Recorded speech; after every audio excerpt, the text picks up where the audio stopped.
자, 우리는 지금 어디에 서 있는가라는 제목으로 오늘 말씀을 좀 나누고자 합니다. 위험한 적일수록 가까이 두라는 말이 있습니다. 나를 반대하는 사람을 가까이 둠으로 불필요한 오해를 방지하고 또 서로 간에 쌓였던 그런 오해를 푸는 것이죠. 반대하는 사람이라면 사실 허심탄회하게 서로 마주보고 얘기할 기회조차 갖기 어렵기 때문입니다. 그러나 이러한 선택에는 굉장한 믿음과 용기가 필요하겠죠.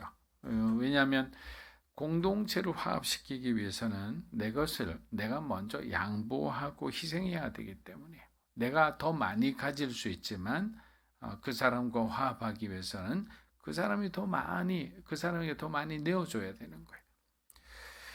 제가 아는 지방에 중대형 교회를 섬기시는 목사님 한 분이 계십니다. 유학을 가셨다가 한인교회를 잠시 섬기다가 본교회로 돌아와 목회하던 중 담임 목사로 이렇게 청빙된 분이십니다. 담임 목사가 결정되자 교회의 초미의 관심사는 목회 파트너인 그 당회 서기 장로를 누가 하느냐에 있었어요. 그 순간 모두들 이 목사님을 뒤에서 아주 후원하고 애를 많이 쓰셨던 A 장로가 되셔야지라는 생각을 하고 있었습니다. 아마 당사자인 그분도 그렇게 조금이나마 기대하고 있었을 겁니다. 그런데 담임 목사의 결정은 다른 후보를 적극적으로 밀었던 그 장로님을 서기로 세웠습니다. 물론 그 장로님에게 왜 이런 선택을 해야 하는지에 대해서 잘 설명을 했지만 이해는 했지만 마음으로는 또 서운한 것은 또 지울 수가 없었어요. 그런데 그 반대하던 분이 서기가 되시자마자 변화가 일어났습니다. 이 당의 모든 멤버들 또 물론 이제 그 A 장로님도 함께 있는 그 당회에서 공식적으로 회개를 한 거예요. 제가 교회를 하나 되게 하지 못하고 고인은 아니나 이렇게 분열을 조장한 자신을 용서해 달라고. 여러분들이 용서해 주셔야 제가 감히 당의 서기로 섬길 수 있게 됐다고. 여러분 이렇게 되니까 어떻게 될까요? 이 당의 분위기가 너무 좋아지는 거예요. 완전히 그냥 하나가 되는 거예요. 교회는 부흥할 수밖에 없죠. 영적으로도 숫자적으로 부흥할 수밖에 없는 거예요. 사랑하는 여러분, 예수님은 자신을 죽이려는 그 원수를 조차 사랑하셨어요. 그리고 그들을 끝까지 사랑하셨습니다. 우리가 누군가를 미워한다는 것은 어쩌면 하나님을 적으로 돌리는 것과 마찬가지예요. 왜냐하면 하나님은 사랑하셨는데 왜 우리가 그 사람을 미워해야 되나요? 그렇지 않습니까? 하나님이 사랑하셨다면 우리도 사랑할 수밖에 없는 거예요. 그것이 주님이 우리에게 주신 새 계명이잖아요. 하나님을 사랑하고 내 이웃을 내 몸과 같이 사랑하라. 근데 우리는 우리 자신에 대한 자기는 너무나 강한데 비해서 이 타인에 대해서는 굉장히 박해요. 평가도 아주 박하고 또 사랑해 주는 것도 굉장히 박합니다. 그래서 우리가 할 수 있는 일은 항상 성령님의 도우심을 입어 또 용서하고 또 용서하는 거예요. 용서할 때 하나님은 우리를 채워주시는 거예요.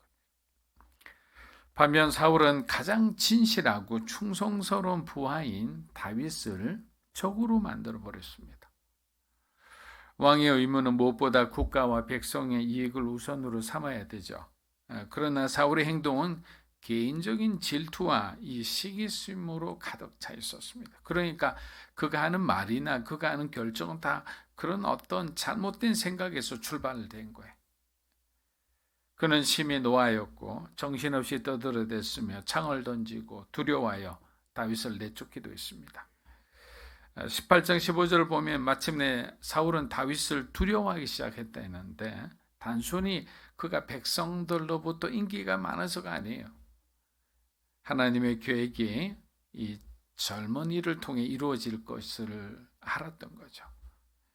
자신이 이제 하나님께 버림받았다 생각하니까 하나님이 선택한 사람을 내가 지워야만 내가 이 왕권을 유지할 수 있다는 아주 얄팍한 인간의 생각으로 그냥 가득 차게 된 거예요. 결국 시기심은 사울을 조종해 다윗을 죽이기로 합니다. 사무엘상 18장 18절에서 19절입니다. 이에 다윗은 제가 누구이며 제 혈통이나 제 아버지의 집안이 이스라엘에서 무엇이기에 제가 감히 왕의 사위가 되겠습니까? 하며 사용했습니다. 그러나 메랍을 다윗에게 주기로 한 때가 되자 사울은 딸을 모올라 사람 아드리엘에게 시집 보내버렸습니다. 사울의 막연한 미움은 치밀한 계획을 가진 적개심으로 발전합니다. 그는 자기 딸들을 미끼로 이용하여 다윗을 위험에 빠뜨리고자 합니다. 정말 좋은 아버지가 아니죠. 딸을 미끼로 이용해서 다윗을 잡고자 했다. 첫 번째 그의 시도는 다윗에게 전쟁에서 공을 세우는 조건으로 자신의 큰딸 메랍과 결혼하라고 합니다. 여러분, 보통 이 당시에 첫째 딸의 운명은 어떤 운명이냐? 대부분 정약 결혼을 합니다. 그래서 아주 힘 있는 영향력 있는 가문에게 시집을 보내거나 아니면 외계적인 어떤 결혼을 통해서 자기 나라를 좀 더 부강하게 한다든지 든든하게 한다든지. 자, 그런데 메랍을 주겠다. 말도 안 되는 일이죠. 신하들은 이거 거짓말인지 다 알고 있었을 거예요. 결국 다른 사람에게 주잖아요. 그리고 왜냐하면 사울은 골리앗을 죽인 자에게 뭐라고 얘기했냐? 자기 딸을 주겠다고 공언을 한 사람이에요. 여러분, 약속이라는 것은 두 사람의 약속만이 아니에요. 특히 그리스도인에게 약속은 하나님께서 그 약속 가운데 함께 하고 계심을 우리가 기억해야 되는 거예요. 그래서 우리가 약속을 어긴다는 것은 하나님이 보시는 가운데 약속을 깨뜨리는 것과 마찬가지예요. 그래서 우리가 정말 주의 이름으로 약속한 것은 반드시 지켜야 한다. 만약에 지키지 못하면 지키지 못함에 대한 사과를 하고 언제까지 다시 지키겠다는 그런 약속을 다시 해야 되는 거예요. 사울의 속마음은 다윗이 싸우다가 블레셋 사람들의 손에 죽기를 바랬습니다. 만일 다윗이 죽으면 이스라엘의 전쟁 영웅을 죽인 블레셋을 우리가 공격하자 이렇게 선동하면 복수심으로 충만한 이스라엘이 충분히 이길 것이라고 생각했던 겁니다. 그렇게 되면 어떻게 됩니까? 사울이 다윗을 제치고 진정한 이스라엘의 전쟁 영웅으로 자기가 그 자리를 차지할 수 있기 때문에. 그러나 그의 바람과 달리 어떻게 됐습니까? 다윗이 승리하자 그는 메랍을 다른 사람에게 보내버립니다. 다윗도 사울의 진심을 알기에 오히려 다행이다 생각했을 겁니다. 만일 다윗이 신분상승에 막 취해서 막 사울의 말만 듣고 행하다가는 큰일을 당하죠. 그렇기 때문에 우리는 마귀의 달콤한 말에 속아서는 안 돼요. 여러분, 하와가 우리의 원죄가 어디서 시작됐는지를 계속 우리가 깊이 공부하다 보면 우리의 삶을 살아가는 지혜를 얻을 수가 있어요. 그러니까 두 사람, 특히 하와가 하나님에 대한 어떤 집중력을 그가 흐트러지는 순간에 뱀은 항상 늘 쳐다보다가 여기가 좀 상태가 안 좋아졌네 다가갑니다. 그리고 하나님 비슷한 얘기를 하면서 다른 얘기를 꺼내죠. 그때 이제 그냥 말려 들어가 버리는 거예요. 그래서 우리 마음 가운데 하나님을 향한 그 마음이 이렇게 뭔가 흔들리는 시간은 굉장히 위험한 시간이다. 다윗이 내 눈에 보이지 않게 하라. 이 정도가 아닙니다. 지금 사울의 마음은. 자신이 전쟁 용인 다윗을 죽일 수는 없으니 전쟁에서 자연스레 죽게 만드는 것이 가장 최선이다라고 생각합니다. 그렇다면 여러분 한번 생각해 보십시오. 무엇이 이렇게 사울을 조바심 나게 했을까? 무엇이 이렇게 사울을 악한 사람으로 만들었을까요?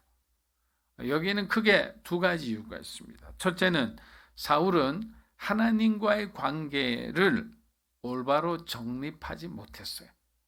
만약에 자기가 잘못했다면 하나님께 회개하고 돌아오면 되는 거예요. 돌이키면 살 수 있는데 돌이키지 않았어요. 그는 그리고 자신이 끝까지 하나님보다 자기의 어떤 가치와 자기의 생각을 더 우선했던 거예요.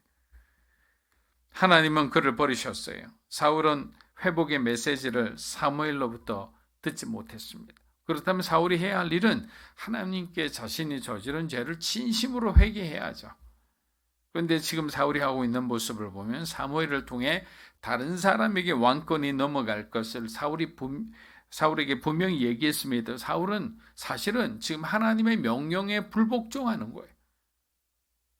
여러분, 그냥 사무엘이 이야기한 걸 사울이 그냥 귀담아 듣지 않았다고 생각하면 착각입니다. 사울은 똑똑히 들었어요. 자기에게서 이제 왕권이 다른 사람에게 넘어간다. 하나님이 당신을 버렸다. 이 말을 갖다가 사울이 그냥 이렇게 가볍게 들었을까요?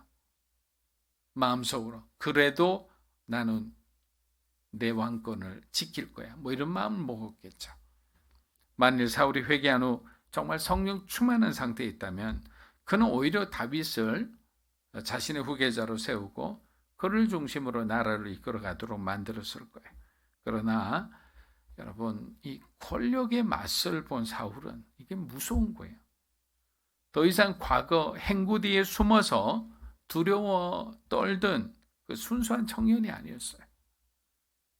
그래서 우리가 권력을 맛본다든지 어떤 돈의 맛을 본다든지 이렇게 돼버리면 그렇게 순수했던 사람들도 변질되어 가는 걸 봅니다. 우리 여러분이 인생 살면서 그러한 경우 많이 보았잖아요. 또 때로는 우리 자신이 그렇게 막 변질되어 가려는 그 모습에 두려움을 느낀 적도 있죠. 그만큼 무서운 겁니다. 둘째는 시기심입니다. 우리나라는 땅덩어리가 작다 보니 호주 같은 거대한 땅을 가진 나라에 비해서 굉장히 경쟁심이 훨씬 강합니다. 그러다 보니 서로 비교하는 경향이 많아요. 부모가 자녀를 다른 자녀와 막 비교하면서 경쟁심을 돋우려다가 오히려 자녀들의 반발을 사기도 합니다. 역효과죠. 자존감이 낮아지게 하는 거예요, 자녀들이. 여러분, 누가 더 잘하나, 옛날에 어떤 프로그램도 있었어요. 누가 더 잘하나, 어렸을 때, 제가 한 40년 전에. 근데 누가 더 잘하나, 이 제목 자체는 세상의 코드죠. 누가 더 잘하나. 세상은 자꾸 넘버원에 대한 가치를 강조해요. 하나님은 1등이 중요한 게 아니잖아요. 최선을 다하고, 정말 그 하나님의 이 틀 안에서 벗어나지 않고 좌로나 우로나 치우치지 않고 정도를 걸으면서 최선을 다해 살아온 삶을 하나님은 가치 있게 평가해 주죠. 그래서 어떤 대형교회 목사나 아니면 낙도의 섬에서 정말 할아버지 할머니들 섬기면서 오랫동안 목회한 이름 없는 무명의 목회자, 하나님은 똑같은 가치로 보는 거예요. 우리는 여기는 대단하고 여기는 굉장히 좀 평가절하한 경향이죠. 영국의 어느 한 시골이었어요. 글래스고인가 어느 지역인데 그 지역에 교회가 두 개가 있었어요. 하나는 젊은 사람이 목회를 하는데 이 사람은 부흥사였어요. 그래서 가는 곳마다 아주 그냥 웅변적으로 설교를 잘했어요. 그러니까 이 교회는 자꾸만 부흥을 하는 거예요. 반대편에 있는 교회는 아주 시골스러운 교회였어요. 목사님이 아주 나이가 많이 드셨는데 인자하기로 소문났어요. 이 교회는 상대적으로 교인 수가 얼마 되지 않았어요. 그래서 교회 연합회에서 어떤 모임이 있으면 항상 이 목사가 오히려 더 이렇게 중심적인 어떤 역할을 합니다. 그리고 자신을 이렇게 막 자랑하는 말을 많이 해요. 그래서 항상 이 사람이 할아버지 목사님에게 뭐라고 얘기했느냐. 목사님은 지금 평생 살아오면서 몇 명을 전도하셨습니까?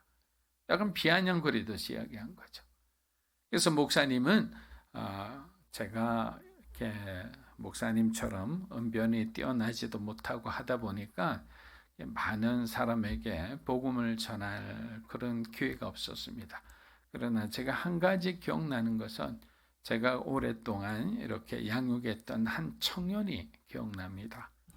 그 청년이 누군데요? 그랬더니 그 청년의 이름이 데이빗 리빙스턴입니다. 여러분, 데이비드 리빙스턴이 누굽니까?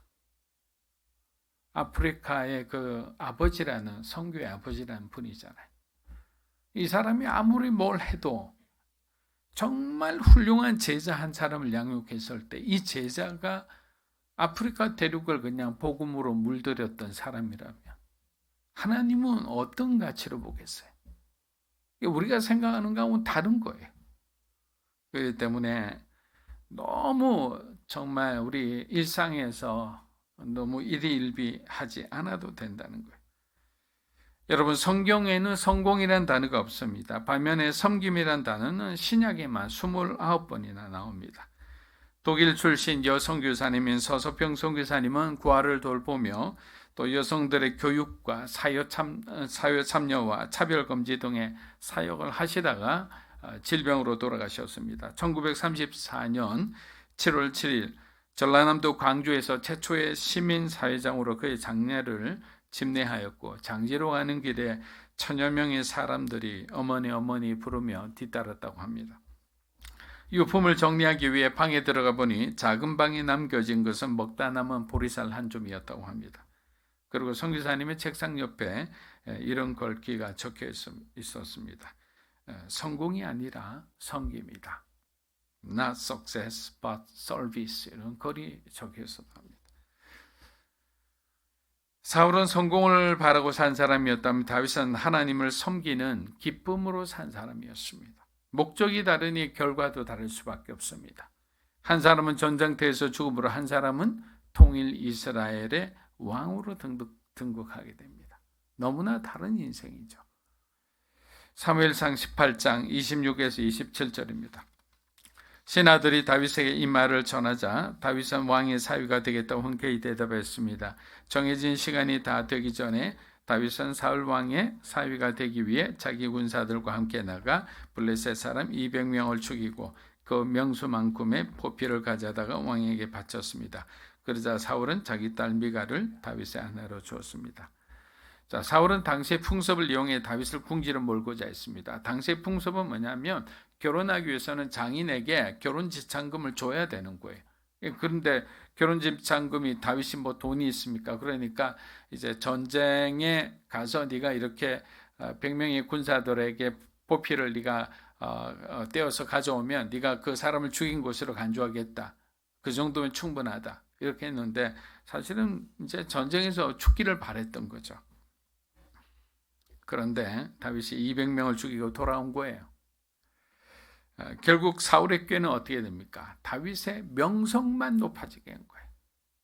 골리앗을 이긴 다윗이 기습전에도 농하고 정규전에서도 능력을 보이니 백성들의 마음뿐만 아니라 따르던 군사들의 마음까지 다윗으로 쏠리기 시작했던 거예요. 사랑하는 여러분, 성경은 우리에게 뭐라고 얘기합니까? 선으로 악을 이기라. 선으로 악을 이기라. 악을 악으로 이겼다고 기뻐해서는 안 됩니다.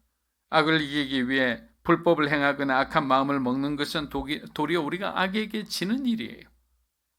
그렇게 항상 우리의 마음 중심에 예수 그리스도를 모시고 우리가 어디에 서 있는지, 항상 하나님 편인지 아니면 세상에서 그냥 휘청거리고 있는지 돌아볼 수 있는 지혜로운 자가 되시기를 주의 이름으로 축복합니다. 아멘.